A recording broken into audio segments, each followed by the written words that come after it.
Well, here I am working on the Teenie Two again. I got her all back together.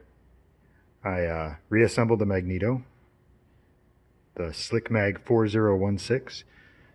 I figured out I just had to set the prop at 28 degrees before top dead center, which is marked on the hub. And then I just put the main rotor in the mag, pointing to the cylinder that's supposed to fire at that time.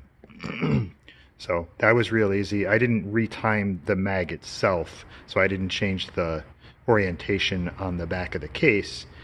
I just had to figure out where the main rotor gear went. So that's back together.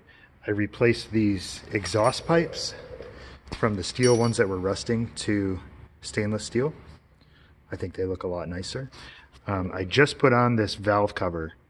I went from the wire bail type, which I still have to pop off the bail down there, to the bolt-on, and they weigh a little bit more actually, even though they're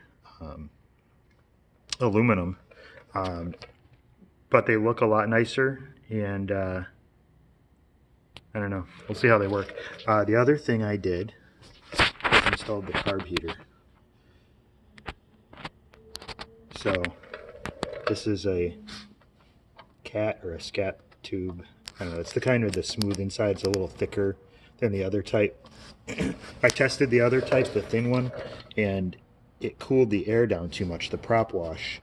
So I put the thicker walled, weighs a little bit more, but it seems to keep the carb a little bit warmer, the air coming through.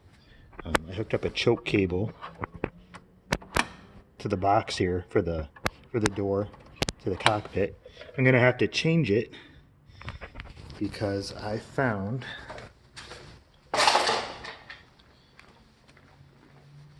that when you rev the engine up, so I pull the carb heat on like so, but when you rev the engine up, it sucks it back open so you don't have carb heat. So I'm gonna have to get maybe one of those vernier type with a friction lock on it instead of this $5 choke cable. I installed a temporary temperature gauge here. I don't want to change too many things all at once. Doing a lot of different stuff to this plane. But I'm going to get a different one. I think I don't like the way this one looks. I don't like the display on it. But it's just temporary so I can read the temp of the carb. So I ran a probe through, and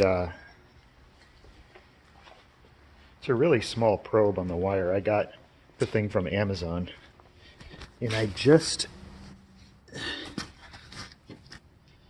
basically zip tied it up here above the throat of the carb, and it, based on the temperature, it does not get hot, obviously, because it's sucking a lot of air and fuel through there.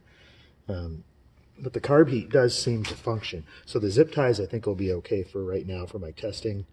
And the carb heat does seem to function. I drop about 40 RPM and the temperature goes up a few degrees. I didn't see anything down in the freezing temperatures when I tested it yesterday, but it seems to work. And this seemed to be good and stable. I didn't fly, but I took it down the runway, high-speed taxi, and a little hop off the runway. I had about 80 miles an hour on the airspeed, and this seemed to stay steady and didn't come off. So I'm going to replace this valve cover next. I did replace all the valve screws and readjusted. And since I changed this valve cover to a bolt-on, I had to take the nuts off the shaft for the rocker arms, so I had to recheck the gaps on the adjustment screws again, and I set it to 6/1000ths of an inch. I've got a really old feeler gauge, but I've checked it with a dial caliper and it's very accurate, so I'm keeping this. I got it from my dad. I have no idea what year this is from, but spark plugs are all gapped, and the engine runs really well. So that's it for now.